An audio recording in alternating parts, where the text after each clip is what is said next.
గెలిచిన వాళ్ళంతా ఇతర పార్టీలకు వలసపోతుంటే వాళ్ళని ఆపేందుకు సరికొత్త ఆలోచన చేశారు కరీంనగర్ జిల్లా కాంగ్రెస్ నేతలు.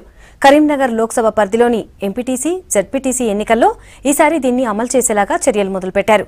కాంగ్రెస్ గుర్తు మీద పోటీ చేయాలనుకునే అభ్యర్థులు తాము గెలిస్తే ఇతర పార్టీల్లోకి వెళ్లబోమని హామీ ఇస్తూ అఫిడవిట్ రాసిచ్చేలాగా ప్లాన్ చేస్తున్నారు. పార్టీ ఫిరాయింపులకు ఫుల్ స్టాప్ పెట్టేందుకు ప్రయత్నిస్తున్నారు కరీంనగర్ కాంగ్రెస్ నేతలు. ఇతర పార్టీల్లోకి నేతల వలసలు పెరగడంతో వచ్చే ఎంపీటీసీ, జెడ్పీటీసీ ఎన్నికల్లో అలాంటి వారికి చెక్ పెట్టేందుకు కొత్త ఆలోచనతో ముందుకెళ్తున్నారు.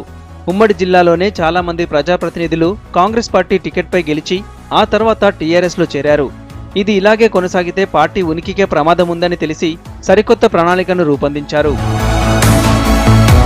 లోక్సభ ఎన్నికల్లో ఎంపీ అభ్యర్థిగా party working president Ponnam Prabhakar తీసుకొచ్చిన అఫిడవిట్ అస్త్రాన్నే స్థానిక ఎన్నికల్లోనూ అమలు చేసేలా ప్లాన్ చేస్తున్నారు కాంగ్రెస్ నేతలు. కాంగ్రెస్ పార్టీ బీ ఫారం కావాలంటే ముందుగా పార్టీ నిర్ణయించిన ఫార్మేట్లో అఫిడవిట్ ఇవ్వాల్సిందేనంటున్నారు.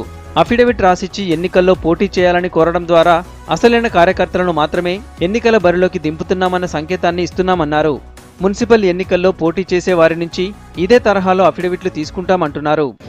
కాంగ్రెస్ పార్టీ నుంచి గెలిచినటువంటి వాళ్ళు పార్టీలో ఉండాలని, ఒకవేళ మారితే క్రిమినల్ కేసులు బ్రీచ్ ఆఫ్ ట్రస్ట్ కింద పెట్టడంతో పాటుగా ప్రజలు నేరుగా అతన్ని అడిగే విధంగా, హక్కును కల్పించే విధంగా ఈ అఫిడవిట్ను కల్పిస్తాను.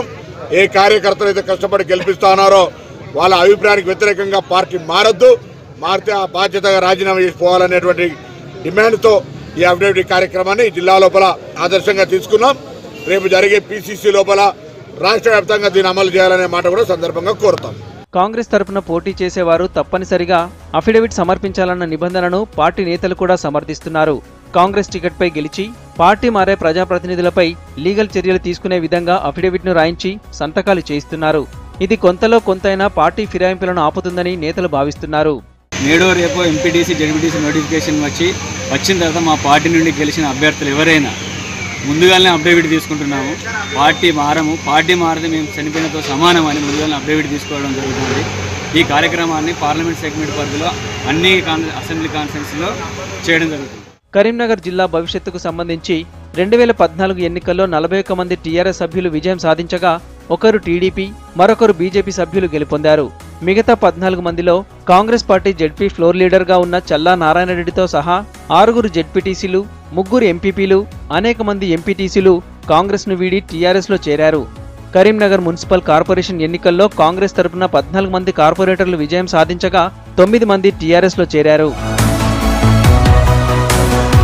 2018 ఎన్నికల తర్వాత ఉమ్మడి కరీంనగర్ జిల్లాలోని 13 అసెంబ్లీ స్థానాల్లో 12 చోట్ల టీఆర్ఎస్ ఎమ్మెల్యేలే గెలిచారు. దీంతో కాంగ్రెస్ స్థానిక నాయకత్వాన్ని ఆకర్షించడంలో అధికార పార్టీ సక్సెస్ అయింది. ఈ దెబ్బకు టీడీపీ, బీజేపీ, సిపిఐ, కాంగ్రెస్ పార్టీలు ఢీలా పడ్డాయి. ఈ పరిస్థితి నుంచి తమ క్యాడర్ను ఎలా కాపాడుకోవాలో తెలియక ఇప్పటికే టీడీపీ చేతులెత్తేయగా బీజేపీ, సిపిఐ నుంచి ప్రజాప్రతినిధులు పార్టీలు మారారు. పార్టీ అంటే కన్న తల్లి లాంటిదని నమ్మే రాజకీయ విలువలు ఒకప్పుడు ఉండేవన్నారు నేతలు. ప్రస్తుతం గెలిచిన తర్వాత పార్టీలో ఉంటారో ఉండరోనన్న అపనమ్మకం పెరిగిపోయిందని, అందుకే అఫిడవిట్లు రాయించుకుని పోటీలో నిలపాల్సిన పరిస్థితి వచ్చిందంటున్నారు.